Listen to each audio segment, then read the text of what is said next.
সুপ্রিয় দর্শক, আসসালামু আলাইকুম। আপনাদের সবাইকে স্বাগত জানাচ্ছি টক উইথ সিরাজের এখনকার আলোচনা। আপনাদের সঙ্গে আছি আমি সিরাজুল ইসলাম। দর্শক, অবশেষে পাকিস্তান, তুরস্ক এবং সৌদি আরবের মধ্যে সামরিক চুক্তি সই হয়েছে।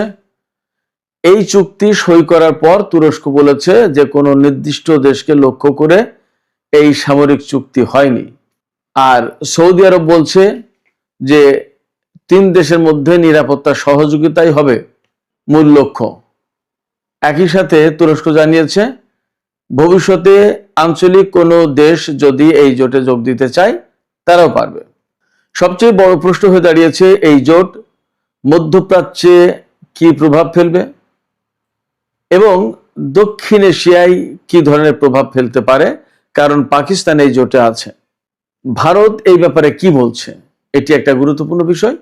আর এই চুক্তি এখন জরুরি হয়ে পড়ল কেন?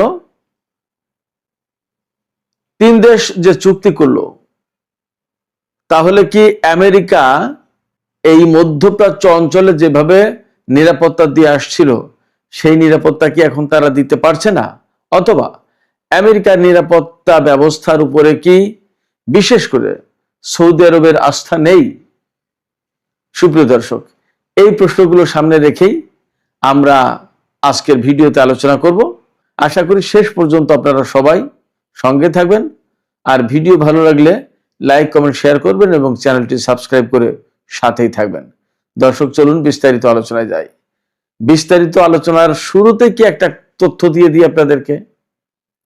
সেটি হচ্ছে যে চুক্তি হলো, এই তিন দেশের আসলে সামরিক সক্ষমতা কত, তারা যে চুক্তি করলো, তারা চুক্তি করে কতদূর কি করতে পারবে। এই চুক্তির খুব গুরুত্বপূর্ণ একটা ক্লজ আছে, কথা আছে, একদম ঠিক নেটো জোটের যে আর্টিকেল 5, নেটো জোটের আর্টিকেল 5-এ বলা হয়েছে, যদি এই জোটভুক্ত দেশের কোনো একটি দেশ আক্রান্ত হয় বা কোনো একটি দেশ হামলার শিকার হয়, তাহলে জোটের যত সদস্য তারা প্রত্যেকে মনে করবে যে আমাদের উপর হামলা হয়েছে এবং সবাই একসাথে আক্রমণকারী বা হামলাকারী দেশের বিরুদ্ধে যুদ্ধ করবে। এই যে সৌদি আরব, পাকিস্তান এবং তুরস্কের মধ্যে যে চুক্তি হলো, এই চুক্তির একটা ক্লজ আছে ঠিক একই রকমের, যে একটি দেশ আক্রান্ত হলে বাকি দুই দেশও মনে করবে যে তারাও আক্রান্ত হয়েছে, হামলা শিকার হয়েছে, তারা যুদ্ধ করবে। তাহলে মধ্যপ্রাচ্যের যে চলমান পরিস্থিতি, এই ব্যাপারে এই জোট কি করবে এবং কি হবে জোটের ভূমিকা, সেটা কিন্তু একটা বড় প্রশ্ন। তো যে কথা বলছিলাম আমি শুরুতে, এই জোটের সামগ্রিক শক্তি, তিন দেশ যে মিলল, তাতে শক্তির মাত্রাটা কি হলো, সেই শক্তির একটা ফিরিস্তি আমি আপনাদেরকে দিই, তালিকা দিই, তারপরে বাকি আলোচনায় যায়। সর্বপ্রথম কথা হচ্ছে, এই জোটের অন্যতম প্রধান সদস্য দেশ তুরস্ক। তুরস্ক হচ্ছে নেটো জোটের একমাত্র মুসলিম সদস্য দেশ এবং নেটো জোটের সদস্য হওয়ার কারণে নেটো জোটের বিভিন্ন ধরনের সামরিক সরঞ্জাম, প্রশিক্ষণ, মহড়া, এগুলোর অভিজ্ঞতা তুরস্কের আছে।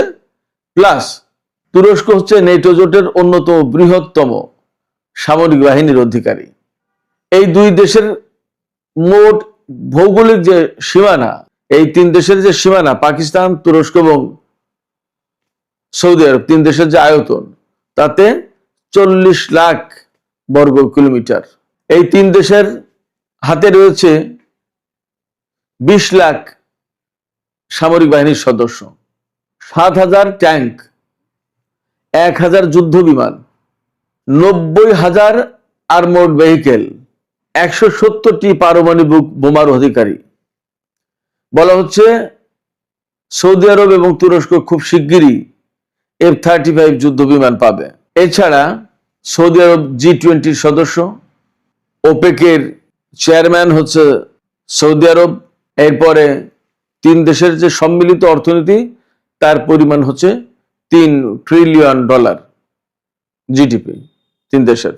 তো সবকিছু মিলে নিশ্চয়ই মধ্যপ্রাচ্যে এটি একটা বড়, শক্তিশালী, সম্পদশালী সামরিক বাহিনীর দিক দিয়ে, সংখ্যার দিক দিয়ে সবকিছু মিলে একটা শক্তিশালী জোট বটে। প্রশ্ন হচ্ছে, এই জোট এখন কেন দরকার হলো? মধ্যপ্রাচ্যের যুদ্ধ চলছে, আমেরিকা ইরান যুদ্ধ, তার সাথে কুয়েত, বাহরাইন, সৌদি আরব, কাতার, সংযুক্ত আরব আমিরাত, জর্দান, ইসরায়েল, অনেকগুলো দেশের একটা সম্পর্ক আছে কোনো না কোনো ভাবে। ইরাক এবং ইয়েমেনও এই যুদ্ধের সাথে কোনো না কোনো ভাবে জড়িত। লেবাননের যে প্রতিরোধকামী সংগঠন হিজবুল্লাহ তারাও জড়িত। সেক্ষেত্রে এই সময় এই জোট কেন গঠন হলো সেটা কিন্তু একটা বড় প্রশ্ন। সবচেয়ে বড় যে প্রশ্ন তোলা হচ্ছে সেটি হচ্ছে যে এই যুদ্ধের ভেতরে এই জোট গঠন করা হলো, তাহলে সৌদি আরব বিশেষ করে আমেরিকার নিরাপত্তা ব্যবস্থার উপর কি ভরসা করতে পারছে না, অথবা আমেরিকা কি মধ্যপ্রাচ্যের দেশগুলোকে বিশেষ করে সৌদি আরবকে কি নিরাপত্তা দিতে পারছে না? এটা কিন্তু একটা গুরুত্বপূর্ণ প্রশ্ন। এই প্রশ্নটাই সবচেয়ে বড় হয়ে দেখা দিচ্ছে। তাহলে যদি আমেরিকা না পারে, তাহলে সেই জায়গাটা দখল করলো কি পাকিস্তান এবং তুরস্ক কিনা, নাকি এই যুদ্ধের পরে যেহেতু ইরান একটা বৃহৎ বড় শক্তি, আঞ্চলিক পরাশক্তি হিসেবে আবির্ভূত হতে যাচ্ছে, সেই শক্তির সাথে ভারসাম্য করার জন্য সৌদি আরব, তুরস্ক এবং পাকিস্তান তারা একটা জোট করলো। সৌদি আরব এই পলিটিক্সটা করলো কিনা, আমেরিকা সৌদি আরবকে দিয়ে এই কাজটা করালো কিনা, সেটা একটা প্রশ্ন। একই সাথে প্রশ্ন হচ্ছে যে এই সময় সৌদি আরবের সাথে ইয়েমেনের কিন্তু একটা সংঘর্ষ চলছে। গত 12 বছর ধরে এই সংঘাত চলে আসছে। এখন সাম্প্রতিক দিনে কিন্তু ইয়েমেনের সাথে সৌদি আরবের সরাসরি যুদ্ধ হচ্ছে মাঝে মাঝে। এই জায়গায় ইয়েমেন যদি সৌদি আরবে হামলা চালায়, প্রায় সময় তো হামলা চালাচ্ছে, সৌদি জাহাজে হামলা চালাচ্ছে, সৌদি আরব থেকে এখন আমেরিকায় টোটালি তেল জিরো পজিশনে যাচ্ছে, একদম যাওয়া বন্ধ হয়ে গেছে হরমুজ প্রণালী বন্ধ এবং লোহিত সাগর বন্ধ হওয়ার কারণে। তাহলে পরিস্থিতিটা কি দাঁড়ালো? সৌদি আরবের সাথে যখন ইয়েমেনের যুদ্ধ চলছে, তাহলে কি তুরস্ক এবং পাকিস্তান ইয়েমেনের বিরুদ্ধে যুদ্ধে জড়িয়ে যাবে? কি দাঁড়াবে পরিস্থিতি? এটা কিন্তু একটা বড় প্রশ্ন। এছাড়া আঞ্চলিক ক্ষেত্রে যে প্রভাব পড়তে পারে সেটা হচ্ছে যে এই জোট যেহেতু তিনটাই সুন্নি দেশ, তাহলে এই তিনটা দেশ কি ইরানের বিরুদ্ধে আলটিমেটলি কখনো দাঁড়াবে কিনা, সেটা একটা প্রশ্ন। আবার আরেকটা প্রশ্ন হচ্ছে তুরস্কের সাথে কাতারের সম্পর্ক আছে, আবার কাতারের সাথে সৌদি আরবের সম্পর্ক কিন্তু অত ভালো না।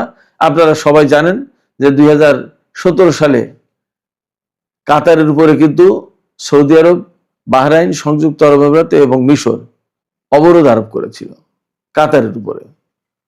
তার নেতৃত্ব দিয়েছিল সৌদি আরব। সেই সৌদি আরবের সাথে তুরস্কের চুক্তি হচ্ছে এই যে ত্রিপক্ষীয় চুক্তি, অথচ কাতার কিন্তু তুরস্কের খুবই ঘনিষ্ঠ মিত্র। আবার সেই সময় কাতার ইরানের খুব ঘনিষ্ঠ মিত্র ছিল। কাতারে কিন্তু তুরস্কের সামরিক বাহিনীর ঘাঁটি আছে।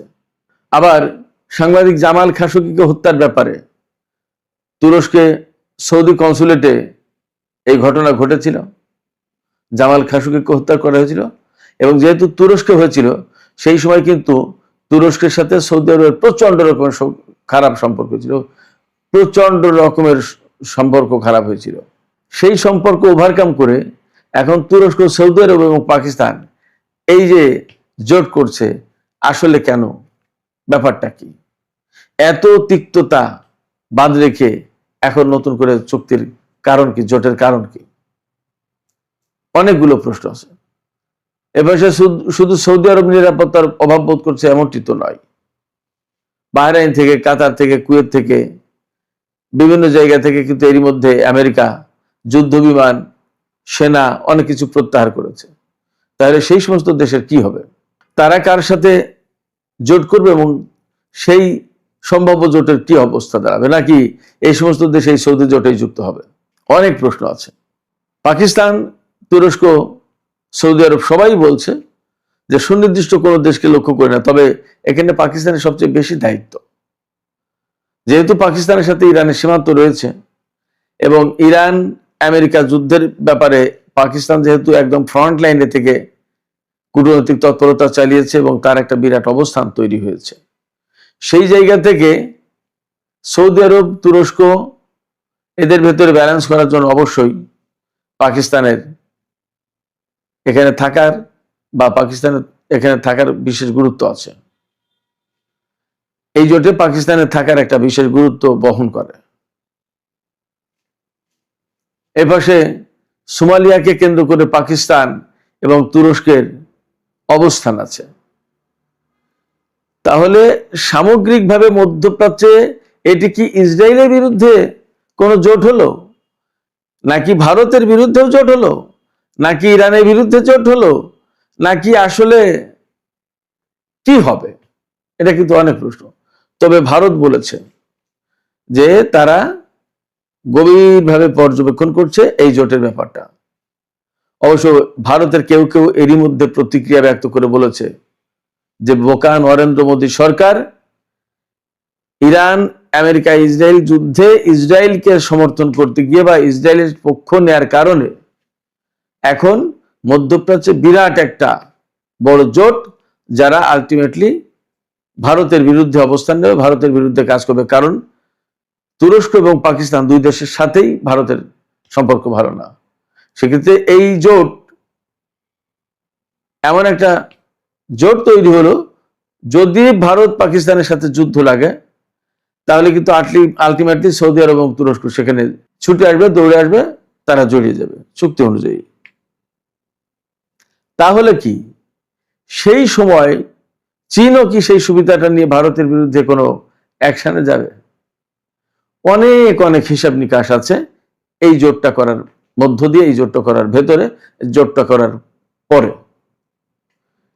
কিছু উত্তর আমরা এখন পাচ্ছি, কিছু উত্তর পেতে সময় লাগবে। আমরা অপেক্ষা করব, দেখা যাক কি হয়। সুপ্রিয় দর্শক, এখনকার আলোচনা এখানে শেষ করতে চাইছি। যাবার আগে আপনাদের কাছে আমি প্রশ্ন করতে চাই, সৌদি আরব, পাকিস্তান এবং তুরস্কের যে জোট হলো, এই জোট হওয়ার ফলে সবচেয়ে বেশি লাভবান হবে কে, এবং জোটটা কেন প্রয়োজন হলো? আমেরিকার উপরে নিরাপত্তার ব্যাপারে সৌদি আরব কি আর ভরসা করতে পারছে না বলে পাকিস্তান এবং তুরস্ককে ডাকলো কিনা? আপনাদের মতামত কমেন্টে জানাতে পারেন। আর ভিডিও ভালো লাগলে লাইক, কমেন্ট, শেয়ার করবেন এবং চ্যানেলটি সাবস্ক্রাইব করে সাথেই থাকবেন। দর্শক,